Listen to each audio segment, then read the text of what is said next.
XRP lawsuit semakin bikin tegang ini teman-teman. Apakah sidang ini akan berakhir bahagia dengan tangis bahagia, ataukah kaum marginal seperti saya di sini, investor plankton di XRP ini akan ikutan bahagia, atau jika XRP ini malah kalah, ini jadi awal dari keruntuhan market? Seperti apa? Kita akan bahas dari beberapa berita yang sudah saya rangkum di sini ya. Untuk itu, let's dive in my friend. Welcome back everybody to Black Cuan. Terima kasih ya telah mengupdate berita kripto dari channel ini. Bagi yang pertama gabung ya di sini, silakan untuk menekan tombol like dan mensubscribe channel ini. Jangan lupa untuk membunyikan loncengnya supaya ketika saya mengupload berita nanti kalian bisa mendapatkan notifikasi ya.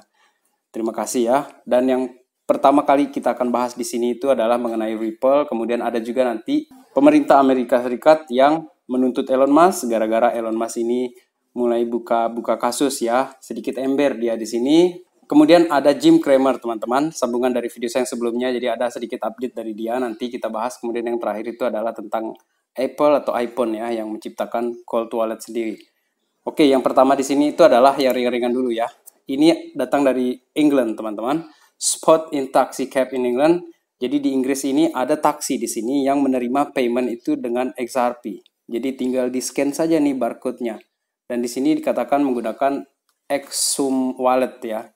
Jadi XRP is ready to take over. Apakah ini hanya sekedar pemanis saja ya untuk berita mengenai XRP, ataukah ini hanya sekedar ditempel-tempel gitu kan? Tetapi dari tweet di sini ya, dari Edo Farina XRP ini, we spot him. Jadi dia mencoba untuk mencari fakta yang sebenarnya terjadi di sini teman-teman, dan saya juga cek di sini dan ternyata ini beneran. Ini beneran Crypto Kobe namanya ya. Jadi dia benar menggunakan XRP sebagai payment, dan ini sudah dilakukan selama 5 tahun teman-teman. Dan dia tidak bermasalah ya dengan pembayaran, tetapi dia sering lupa ya karena terlalu banyak orang yang bertanya mengenai apa ini XRP, apa ini Ripple, dan ya mungkin dia kecapean juga menjelaskan seperti itu teman-teman ya. Tetapi ini sudah dilakukan dan ini memang tidak official ataupun resmi ya di negara tersebut, tetapi ini adalah inisiatif dari seorang driver taksi di Inggris teman-teman. Kemudian berita selanjutnya itu adalah ini nih, ini yang unik. Breaking, MicroStrategy, Michael Saylor ya menyatakan bahwa SEC harus men-shutdown Ripple teman-teman. Beginilah bagaimana Bitcoin Maxi itu kalau sudah beraksi teman-teman. Mereka itu menyatakan semua aset kripto lainnya itu sekuritas. Semua. Tidak terkecuali. Dan Ethereum serta XRP itu bahkan dinyatakan sebagai unregistered security.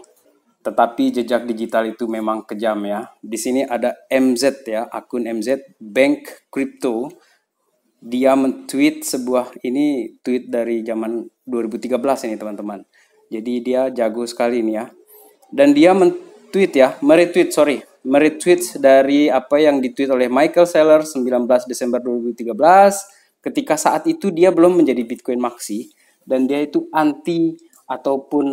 antipati ya terhadap Bitcoin pada saat itu, dan dia katakan bahwa hari-hari Bitcoin ini tinggal sebentar lagi, dan sebentar lagi kita akan lihat orang-orang ini hanya berjudi di Bitcoin.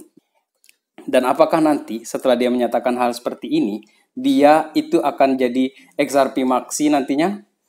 Semoga aja bisa gitu ya. Kemudian untuk update kasus XRP di sini ya dengan SEC itu ada satu berita yang kurang menyenangkan ya di sini. Meskipun saya menginginkan ya sidang dari XRP ini berakhir bahagia teman-teman. Kita semua ingin XRP versus SEC itu berakhir bahagia. Jadi SEC-nya nggak terlalu menyakitkan, tetapi XRP-nya yang super bahagia. Atau ada juga yang berharap SEC-nya langsung tumbang, si Gary Gensler itu langsung dipecat, di-kick dia, dikeluarkan dia, dan XRP langsung berkembang. Banyak ya harapan seperti itu, dan boleh-boleh saja kan. Kemudian di sini dikatakan bahwa more pain ahead. Jadi ada kemungkinan semakin parah ini ke depannya untuk crypto market, dikatakan oleh lawyer dari XRP ya. Karena di sini dikatakan ya bahwa beberapa orang pernah menyatakan ya, ini dari tweet John Editon, kita langsung saja di sini. Beberapa orang mengatakan bahwa Gary Gensler ini mengejar XRP ini sudah 2 tahun, dan dia sudah meningkatkan jumlah stafnya 2 kali lipat dan berdedikasi keras untuk membuat regulasi dengan cara enforcement, bukan dengan cara menciptakan clarity, teman-teman, tetapi enforcement. Dipaksakan, diintimidasi. Jadi memang seperti itu stage itu kalau lagi ingin dia menguasai sesuatu, teman-teman. Dan ini meretweet dari Ben Armstrong di sini ya. Dia dapat surat katanya di sini dari SEC, kemudian saya tidak sabar untuk bicarakan tentang itu. Orang-orang sedang mentertawakan kamu sekarang, Gary Gensler. Kemudian dia juga ada hint di sini ya, clue di sini sedikit. Gary Gensler itu ketemu dengan si Sam Bankman itu selama 6 bulan ya. Dan nanti dia akan berbicara mengenai SEC kaitannya dengan Sam Bankman. Apakah ini sebuah coincidence katanya si Ben Armstrong? Kita akan lihat nanti ke depannya di persidangannya ataupun di update-update yang berikutnya. Kemudian sekarang ini mengenai perkembangan terbarunya ya. Wall Street Veteran is the face of Crypto Ripple SEC fight. Jadi di sini sidang mereka ini kan sudah hampir 2 tahun nih. Dan perusahaan ini sudah menghabiskan 100 juta dolar teman-teman untuk biaya hukum. Dan ini jumlah yang banyak sekali ini. Tetapi Ripple kan seperti saya katakan di video sebelumnya, dia itu punya dana yang banyak. Dia bilang miliaran dolar cash dia punya teman-teman. Tetapi untuk sidangnya kan kita harus tunggu ini seperti apa. Tetapi teman-teman ada saja ini ganjalan-ganjalan ya, ataupun orang-orang yang ingin mengambil kesempatan untuk menekan ataupun menyerang XRP di tengah persidangan mereka ya. Dan ini langsung di shutdown ya oleh CTO Ripple David Schwartz ya. Karena ada chat GPTs ya yang menggunakan AI di sana. Dan dia menuding ini bahwa XRP ini teman-teman atau tim Ripple Labs ini punya secret weapon, senjata rahasia atau kemampuan rahasia yang tidak diketahui oleh banyak orang. Dan dia ini mengontrol blockchain-nya Ripple. Itu tuduhan yang serius teman-teman. Karena dari awal Ripple ini merupakan public source teman-teman. Jadi semua yang public itu seperti Bitcoin itu nggak bisa diganggu gugat. Meskipun dia sudah di launch, dia nggak bisa lagi perusahaan ataupun lab manapun ingin mengontrol lagi aset tersebut teman-teman. Kecuali dia melakukan konsensus. Dan di sini konsensus XRP ini kan minimal 80% teman-teman. Jadi tuduhan ini sangat serius. Dan ini jika tidak ditanggapi dengan cepat ya, ini akan menular kemana-mana teman-teman. Dan untuk itu Stephen Harper itu langsung mengeluarkan tangkapan layarnya di sini ya, menjelaskan ini mengenai apa sebenarnya Ripple Labs itu fungsinya dia dan bagaimana Ripple Labs itu benar-benar tidak punya kuasa sedikit pun untuk mengotak-atik lagi Ripple di belakang layar itu teman-teman, seperti yang dituduhkan di sini. Dan ada respon yang menarik di sini dari David Schwartz ya, dia katakan bahwa jika ini adalah argumen final kalian, kenapa tidak sekalian kalian bilang aja Ripple Labs ini mampu mengotak-atik Bitcoin, teman-teman, biar Bitcoin Maxi itu pusing. Oke? Bagaimana pendapat kalian mengenai update berita ini, teman-teman? Mengenai pendapat dari David Schwartz di sini. Jika kalian punya pendapat bahwa Ripple Labs punya pengaruh di belakang layar, coba kalian tulis pendapat kalian di kolom komentar ya. Sekarang ini berkaitan dengan sidang-sidang tersebut ya dan pemberitaan tersebut mengenai Ripple yang kemungkinan akan menang ini teman-teman. Di sini ada berita yang sangat-sangat positif menurut saya ya. Karena sekarang ini ada paus yang memborong XRP teman-teman. Wells move 85 million XRP. Jadi gara-gara ada berita yang bagus ini ya, ternyata di sini menyebabkan accumulation spree. Jadi di sini ada institusi ya atau paus lah kita sebut begitu ya. Dia membeli 30,4 juta XRP teman-teman. Itu kalau didolarkan itu setara dengan 11,75 juta dolar teman-teman. Dan itu cukup besar sekali kalau kita lihat ya. Ini sebuah pertanda bahwa confidence itu untuk XRP itu sudah banyak sekarang sudah muncul. Untuk itulah kenapa saya katakan this is just the beginning. The end is just the beginning. Ini adalah akhir dari sebuah awal. Dan setelah kasus ini selesai, kita akan lihat development yang masif akan terjadi di XRP ini, teman-teman. Seperti dikatakan oleh Howard Moon di sini ya. Untuk itu, Stuart Alderoty juga men-tweet ini pada tanggal 7 Desember ini ya. Kita ini sudah berada di penghujung ini. Dan saya tidak bisa mengungkapkan betapa besar saya berterima kasih terhadap tim yang sudah ambil bagian di dalam kasus ini. Dan saya berterima kasih setiap hari kepada kolega-kolega yang sudah membantu Ripple di sini, teman-teman. So, apakah ini akan membawa akhir bahagia yang ditunggu-tunggu oleh para investor Ripple? Atau kita masih akan menunggu lagi, teman-teman? sampai beberapa bulan lagi karena mereka akan mainkan drama lain lagi ini oleh SEC. I don't know guys. Dan jika kalian merasa bahwa XRP akan menang, coba tulis pendapat kalian di bawah. Kalau kalian merasa XRP akan kalah, tulis alasannya juga teman-teman. Dan sekarang kita beralih ke Elon Musk teman-teman. Di sini ada satu berita yang menarik ya. US government sekarang ini menginvestigasi ke Elon Musk Neuralink. Elon coached the elites with their pants down and now they're punching back. Pure corruption. Jadi ini benar-benar murni korupsi seperti dikatakan oleh Colin Rocks di sini ya.